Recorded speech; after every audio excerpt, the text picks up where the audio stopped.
These are their stories, and they deserve to be remembered, not just as victims, but as heroes. Let's honor them. Hero 1. Victoria Lee Soto, Sandy Hook Elementary School. December 14, 2012, Newtown, Connecticut. It was a Friday morning, just 11 days before Christmas. At Sandy Hook Elementary School, first graders were settled into their routines, reading groups, math lessons, and the kind of joyful chaos that fills classrooms full of 6- and 7-year-olds. Victoria Soto, known to everyone as Vicky, was in her classroom with her students. She was 27 years old, energetic, and deeply loved by her students and their families.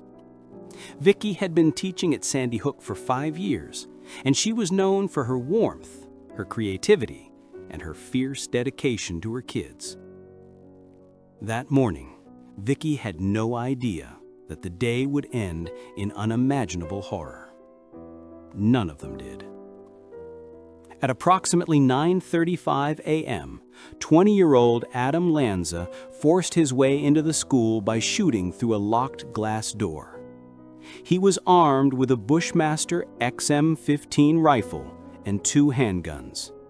Within minutes, he would kill 26 people, 20 children, and 6 educators. But before he reached Vicky's classroom, she made a decision that would save lives. When Vicky heard the gunfire echoing through the hallways, she didn't freeze. She didn't panic. She acted. She quickly gathered her 16 first graders and ushered them into a small bathroom and closet attached to her classroom. She told them to be quiet, to stay hidden, and to not come out no matter what they heard. Then, she positioned herself between the door and the hiding students. When Adam Lanza entered her classroom, Vicky was standing near her desk. According to survivor accounts and police reports, the shooter demanded to know where the children were. Vicky looked him in the eye and lied. She told him the students were in the gymnasium, on the other side of the school. She said they weren't in her classroom. She said they were gone. The shooter didn't believe her. He raised his rifle and shot Vicky multiple times. She died instantly, collapsing near her desk, the last line of defense between a killer and the children she loved. But her lie worked. While Lanza was focused on Vicky, several of her first graders managed to escape. When police later searched the classroom, they found that many of Vicky's first graders had survived, hidden in the closet and bathroom, exactly where she had told them to go. Vicky Soto saved lives that day. She gave her students precious seconds to hide, to run, to survive. And she paid for those seconds with her own life.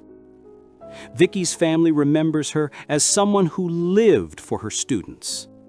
Her mother said in an interview, "She would not have hesitated for 1 second to protect those kids. That's who she was. She loved them like they were her own." In the years since her death, Vicky's legacy has inspired countless memorials, scholarships, and acts of kindness. The Vicky Soto Memorial Fund provides scholarships to students pursuing careers in education. A playground in Stratford, Connecticut was dedicated in her honor. And every December 14th, people across the country light candles and remember the teacher who stood between evil and innocence. Victoria Lee Soto was 27 years old when she died. She had her whole life ahead of her. Dreams of marriage, of having her own children, of decades more in the classroom she loved. But in the final moments of her life, she made a choice. And because of that choice, children are alive today who wouldn't be otherwise. That's not just tragedy, that's heroism. Hero 2, Dawn Hochsprung, Sandy Hook Elementary School. Dawn Hochsprung was the principal of Sandy Hook Elementary School. She was 47 years old, a mother of 2 daughters, a grandmother, and a woman who believed deeply in the power of education to change lives. Dawn had been principal at Sandy Hook for just over 2 years, but in that time she had transformed the school. She implemented new programs, brought in technology, and created an environment where students felt safe, supported, and excited to learn. Staff members described her as fearless, compassionate, and fiercely protective of her students and teachers. On the morning of December 14, 2012, Dawn was in a meeting with other staff members when she heard the sound of gunfire. She didn't hesitate. She didn't wait for law enforcement. She didn't lock herself in her office. She ran toward the sound. According to police reports and survivor testimony, Dawn and school psychologist Mary Sherlach immediately left the meeting room and rushed into the hallway. They were trying to reach the front entrance, where Adam Lanza had just broken in, to confront him, to stop him, to do anything they could to protect the students. They never made it. Adam Lanza opened fire as soon as he saw them. Dawn Hochsprung and Mary Sherlach were killed instantly, their bodies found in the hallway near the school's main office. But their actions bought time. The sound of their confrontation alerted teachers throughout the building. Classrooms went into lockdown. Students were hidden. Doors were locked. And in those critical seconds, lives were saved. Dawn's husband, George, later said, "She died doing what she loved, protecting her kids. She ran toward danger, because that's what leaders do. That's what she did." Dawn Hochsprung's legacy is one of courage and leadership. She didn't think about her own safety. She thought about the 600 students in her building and the staff who looked to her for guidance. In the years since her death, Dawn has been remembered as a hero not just at Sandy Hook, but across the country. The Dawn Hochsprung Memorial Playground was built in her hometown. Scholarships have been established in her name. And every year, educators gather to honor her memory and recommit themselves to the values she embodied: courage, compassion, and an unwavering dedication to children. Dawn Hochsprung was 47 years old when she died. She had grandchildren she would never watch grow up. She had teachers she would never mentor. She had students she would never graduate. But in the final moments of her life, she ran toward danger so that others could run away from it. That's not just leadership. That's heroism. Hero 3. Mary Joy Sherlach, Sandy Hook Elementary School. Mary Sherlach was the school psychologist at Sandy Hook Elementary. She was 56 years old, a wife, a mother of 2, and a woman who had dedicated her life to helping children navigate the challenges of growing up. Mary, known to friends and family simply as Mary Joy, had worked in education for over 30 years. She specialized in working with students who had learning disabilities, behavioral challenges, and emotional struggles. She was patient, kind, and deeply committed to making sure every child felt seen and supported. On the morning of December 14, 2012, Mary was in a meeting with Principal Dawn Hochsprung and other staff members when they heard gunfire. Like Dawn, Mary didn't hesitate. She stood up, left the safety of the conference room, and ran toward the sound of the shots. According to survivor accounts, Mary and Dawn moved together. 2 women who had spent their careers protecting children, now literally putting their bodies between danger and the students they served. They were shot and killed in the hallway before they could reach the gunman. But their actions gave teachers throughout the building time to react. Classrooms locked down, students hid, and because of those precious seconds, more lives were saved. Mary's husband, Bill, later said, "She loved those kids. She would have done anything for them." And she did. In the years since her death, Mary Sherlach has been remembered as a woman who lived her values. She didn't just talk about helping children. She spent every day of her career doing it. And when the worst moment came, she acted with the same courage and selflessness that had defined her entire life. The Mary Joy Sherlach Memorial Scholarship Fund was established to support students pursuing careers in school psychology.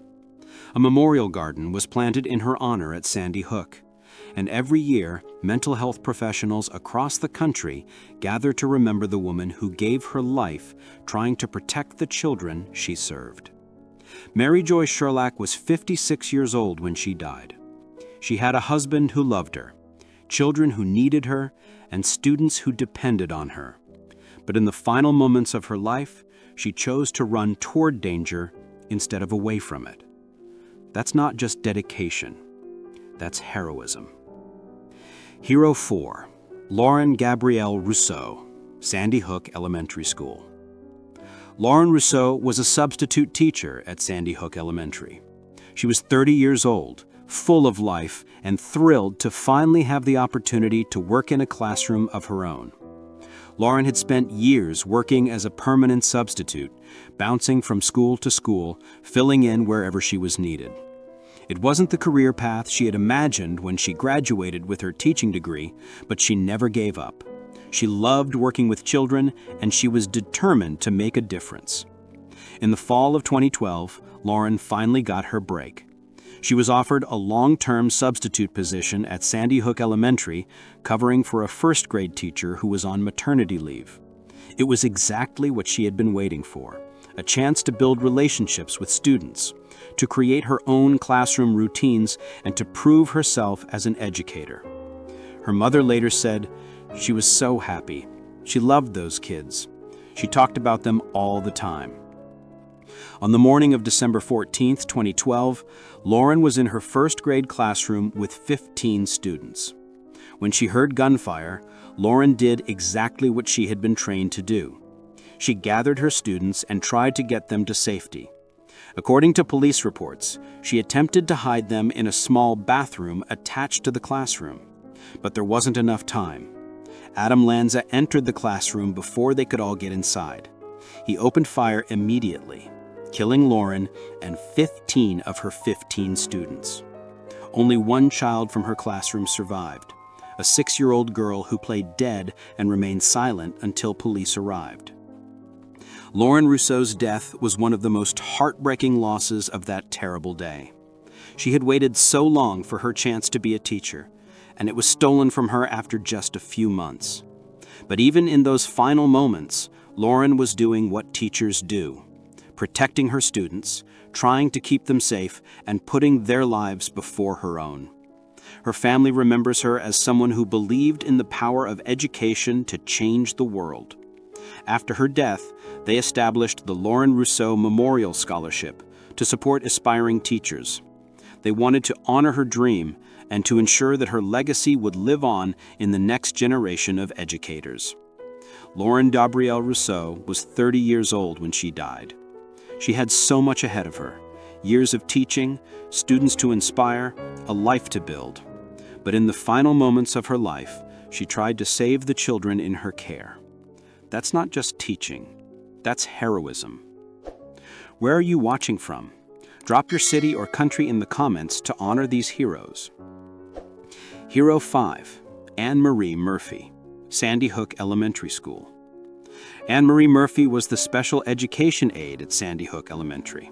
She was 52 years old, a mother of 4, and a woman who had spent over a decade working with children who needed extra support.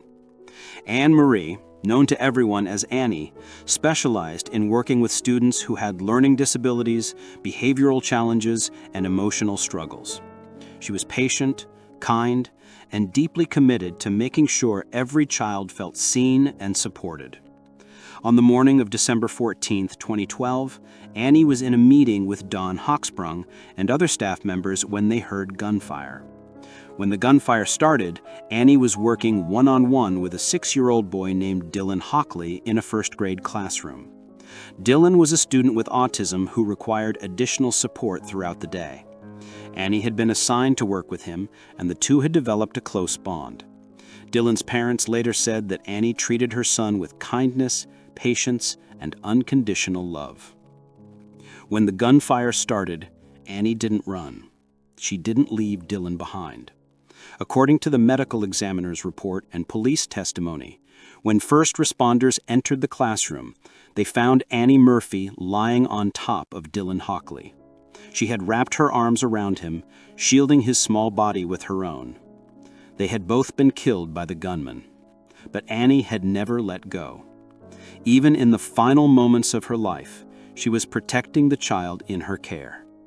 The image of Annie Murphy holding Dylan Hockley became one of the most heartbreaking and powerful symbols of the Sandy Hook tragedy. It was a picture of selflessness, of love, and of the kind of courage that most of us can't even imagine. Dylan's mother, Nicole Hockley, later said, "Annie could have run. She could have tried to save herself, but she didn't. She stayed with Dylan. She held him, and she died trying to protect him. That's who she was. That's what heroes do." In the years since her death, Anne Marie Murphy has been remembered as a woman who lived her faith and her values every single day. She believed that every child deserved love, dignity, and protection, and she proved it with her final act. The Anne Marie Murphy Fund was established to support students with special needs. A playground in her honor was built in her hometown. And every year, educators who work with students with disabilities gather to remember the woman who gave her life protecting a child who couldn't protect himself. Anne Marie Murphy was 52 years old when she died. She had children who needed her, grandchildren she would never meet, and students she would never teach. But in the final moments of her life, she wrapped her arms around a little boy and refused to let go. That's not just compassion. That's heroism. Hero 6. Rachel Marie Davino, Sandy Hook Elementary School. Rachel Davino was a behavioral therapist at Sandy Hook Elementary.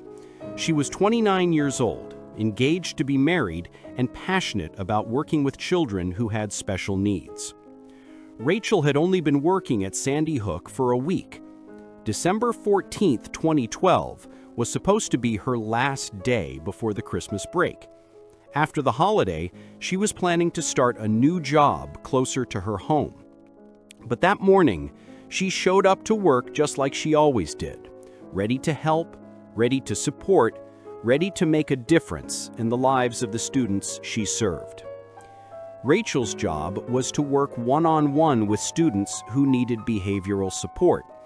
She was trained in applied behavior analysis, a therapeutic approach designed to help children with autism and other developmental challenges learn new skills and manage difficult behaviors.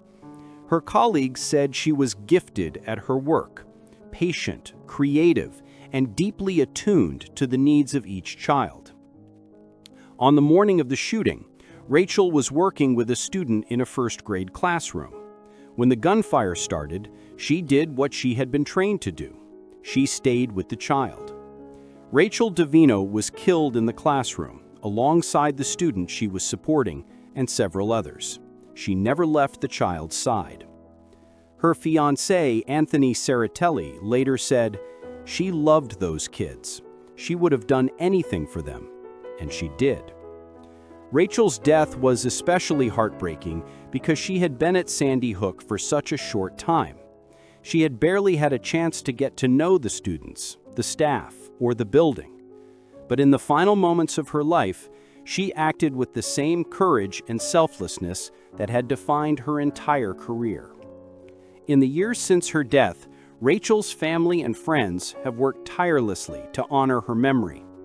The Rachel's Challenge Foundation was established to promote kindness, compassion, and anti-bullying initiatives in schools. Her family also created scholarships for students pursuing careers in special education and behavioral therapy. Rachel's story is a reminder that heroism doesn't require years of experience or deep relationships. It requires only one thing: a willingness to put others first, no matter the cost. Rachel Marie Divino was 29 years old when she died.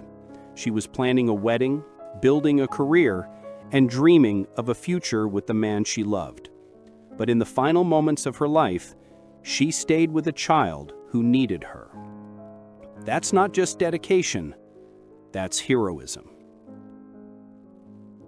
Hero 7. Scott Beagle, Marjory Stoneman Douglas High School. February 14, 2018, Parkland, Florida. It was Valentine's Day, and students at Marjory Stoneman Douglas High School were looking forward to the end of the day. Parties, chocolates, and the promise of a long weekend ahead. Scott Beagle was a 35-year-old geography teacher and cross-country coach. He was beloved by his students for his sense of humor, his passion for teaching, and his willingness to go the extra mile to help anyone who needed it. He had spent summers working at Camp Starlight in Pennsylvania, where he mentored young campers and built lifelong friendships. He was the kind of person that made everyone feel seen, valued, and important. That afternoon, at approximately 2:21 p.m., 19-year-old Nicholas Cruz, a former student who had been expelled, entered the school armed with an AR-15 rifle. He opened fire in the hallways and classrooms, killing 17 people and injuring 17 others. Scott Beagle was in his classroom when the fire alarm went off. At first, he and his students thought it was a drill, but moments later, they heard gunfire. Scott immediately sprang into action. He ran to the hallway and began ushering students into his classroom, unlocking the door and pulling them inside as quickly as he could.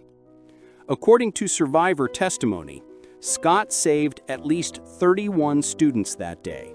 He stood in the doorway, holding the door open, making sure every student who needed shelter could get inside. But as he was locking the door from the inside, the shooter appeared in the hallway. Nicholas Cruz raised his rifle and fired. Scott Beagle was shot in the back as he tried to secure the door. He collapsed inside the classroom, fatally wounded. Students who were inside the room later said that Scott's actions saved their lives. If he hadn't unlocked the door, if he hadn't stood in the hallway pulling them inside, many of them would have been trapped in the open when the shooter arrived. One student, Kelsey Friend, told reporters, "Mr. Beagle unlocked the door and let us in. He was relocking the door when he got shot. I don't think I would be here if he hadn't done that." Scott Beagle died a hero. He gave his life so that 31 students could survive. In the years since his death, Scott's legacy has inspired countless acts of kindness. The Scott J. Beagle Memorial Fund supports students pursuing careers in education. A memorial scholarship was established at his alma mater. And every year, the campers and staff at Camp Starlight gather to honor the man who taught them what it means to live with courage, compassion, and selflessness. His mother, Linda, said, "He always put others first. That's who he was. And in the end, he did what he always did. He protected the people he loved." Scott Beagle was 35 years old when he died. He had students to teach, races to coach, and summers to spend at the camp he loved. But in the final moments of his life, he stood in a doorway and saved 31 lives.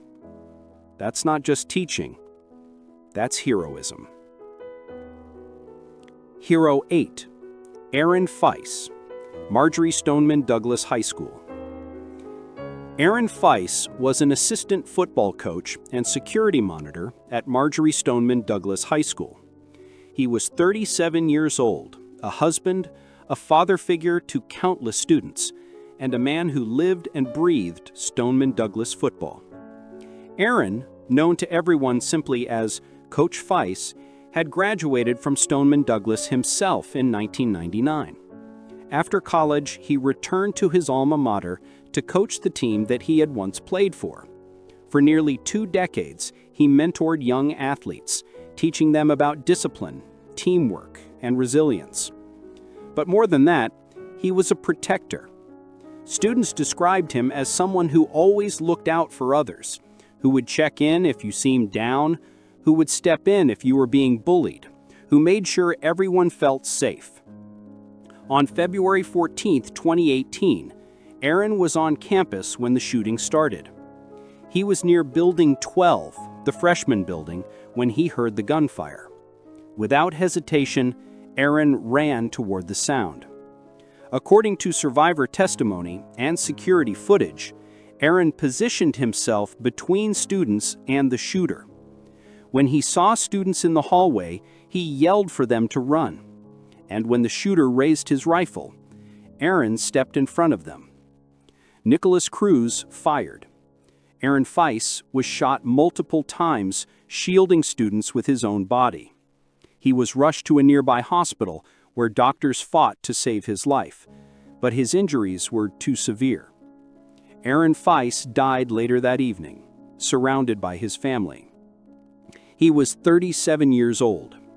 He had a wife who loved him, a daughter who needed him, and players who looked up to him.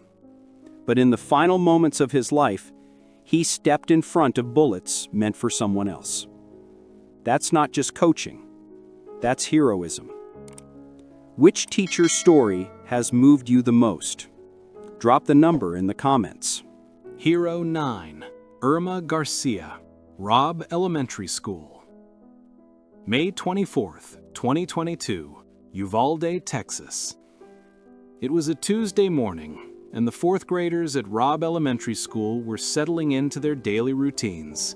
Math lessons, reading groups, and the kind of laughter that fills classrooms full of 9- and 10-year-olds. Irma Garcia was one of 2 4th grade teachers in room 111. She was 48 years old, a mother of 4, and a woman who had dedicated 23 years of her life to teaching in Uvalde. Irma was known for her warmth, her dedication, and her deep love for her students. She often said that teaching wasn't just her job, it was her calling. That morning, at approximately 11:32 a.m., 18-year-old Salvatore Ramos entered Robb Elementary School armed with an AR-15 style rifle. He walked into room 111 and opened fire. Irma Garcia and her co-teacher, Ava Morales, immediately moved to protect their students. According to survivor testimony and police reports, both teachers tried to shield children with their own bodies. The gunman fired multiple times. Irma Garcia was shot and killed alongside 19 of her students and her fellow teacher, Ava Morales. Irma's husband, Joe Garcia, was devastated. Just 2 days after Irma's funeral, Joe suffered a fatal heart attack. His family said he died of a broken heart, unable to live without the woman he had loved for over 25 years. Irma and Joe left behind 4 children who were suddenly orphaned by the violence that had taken their mother's life and broken their father's heart. In the months since her death, Irma Garcia has been remembered as a teacher who gave everything to her students. She spent her life teaching them to read, to think, and to dream. And in her final moments, she tried to protect them from unimaginable evil. The Irma Garcia Memorial Fund was established to support her children and to honor her legacy. A scholarship in her name helps students from Uvalde pursue careers in education. And every year, on May 24th, the community gathers to remember the teacher who died doing what she loved. Irma Garcia was 48 years old when she died. She had children who needed her, grandchildren she would never meet, and students she would never teach. But in the final moments of her life, she tried to shield the children in her care. That's not just teaching. That's heroism. Hero 10, Ava Morales, Robb Elementary School. Ava Morales was Irma Garcia's co-teacher in room 111 at Robb Elementary. She was 44 years old, a mother, a wife, and a woman who had spent 17 years teaching in Uvalde. Ava was known for her adventurous spirit. She loved hiking, running, and spending time outdoors with her family. But more than anything, she loved her students. She often posted on social media about the joy she found in teaching and the pride she felt watching her students grow. That morning, at May 24, 2022, 18-year-old Salvatore Ramos entered Robb Elementary School armed with an AR-15 style rifle. He walked into room 111 and opened fire. Ava Morales, like Irma Garcia, immediately moved to protect her students. According to police reports, both teachers tried to shield children from the gunman. Ava Morales was shot and killed, along with 19 students and her teaching partner, Ava Morales. Ava's husband, Ruben Ruiz, was a school district police officer. He was on campus that day, and when he heard about the shooting, he rushed to room 111, desperate to reach his wife. Other officers physically restrained him, preventing him from entering the building. He was forced to wait outside, listening to the gunfire, knowing that Ava was inside. By the time law enforcement finally entered the classroom, 77 minutes after the shooting began, it was too late. Ava was gone. Ava Morales' death, like Irma Garcia's, sparked national outrage over the delayed police response in Uvalde. Families demanded answers, investigations were launched, and the failures of that day became a symbol of everything wrong with how we respond to school violence. But through it all, Ava's legacy remained clear. She was a teacher who loved her students and gave her life trying to protect them. The Ava Morales Memorial Fund was established to support her family and to honor her memory. A scholarship in her name helps future educators pursue their dreams. And every year, on May 24th, the Uvalde community gathers to remember the teacher who died a hero. Ava Morales was 44 years old when she died. She had a husband who loved her, a daughter who needed her, and students who adored her.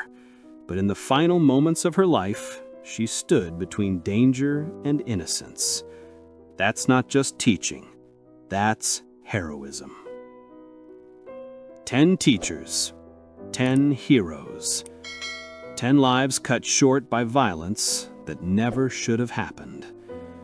Victoria Soto lied to a gunman to save her first graders.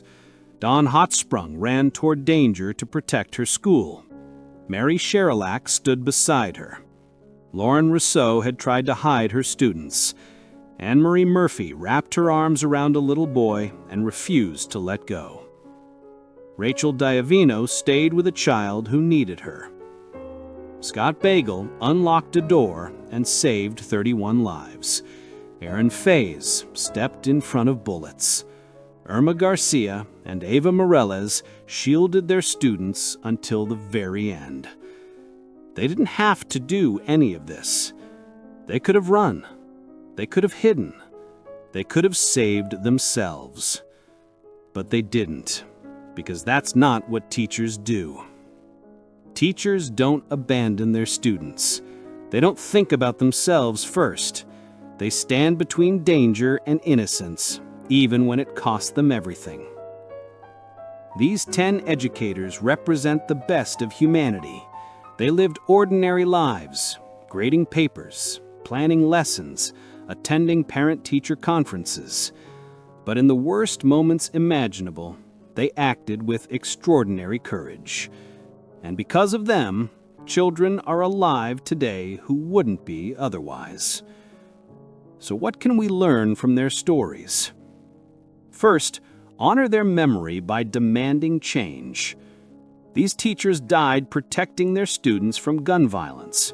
The least we can do is fight to ensure that no other teacher ever has to make that choice again. Second, recognize the heroes in your own life. Teachers show up every day, often underpaid and underappreciated to shape the next generation. Thank them. Support them. Remember that they're not just doing a job, they're shaping futures. Third, never forget that courage isn't about being fearless. It's about acting despite the fear. Every one of these teachers was terrified in their final moments, but they acted anyway. That's what makes them heroes. These 10 teachers didn't ask to be heroes. They asked to teach spelling, math, and history. They asked to help children grow, learn, and dream. And in their final moments, they rose to meet evil. They stood their ground. They protected their students. And they gave everything so that others could live. If you made it this far, thank you for honoring these heroes with us. Their stories are difficult to hear, but they deserve to be told. They deserve to be remembered not just as victims, but as the heroes they were. Before you go, we want to hear from you. Where are you watching from?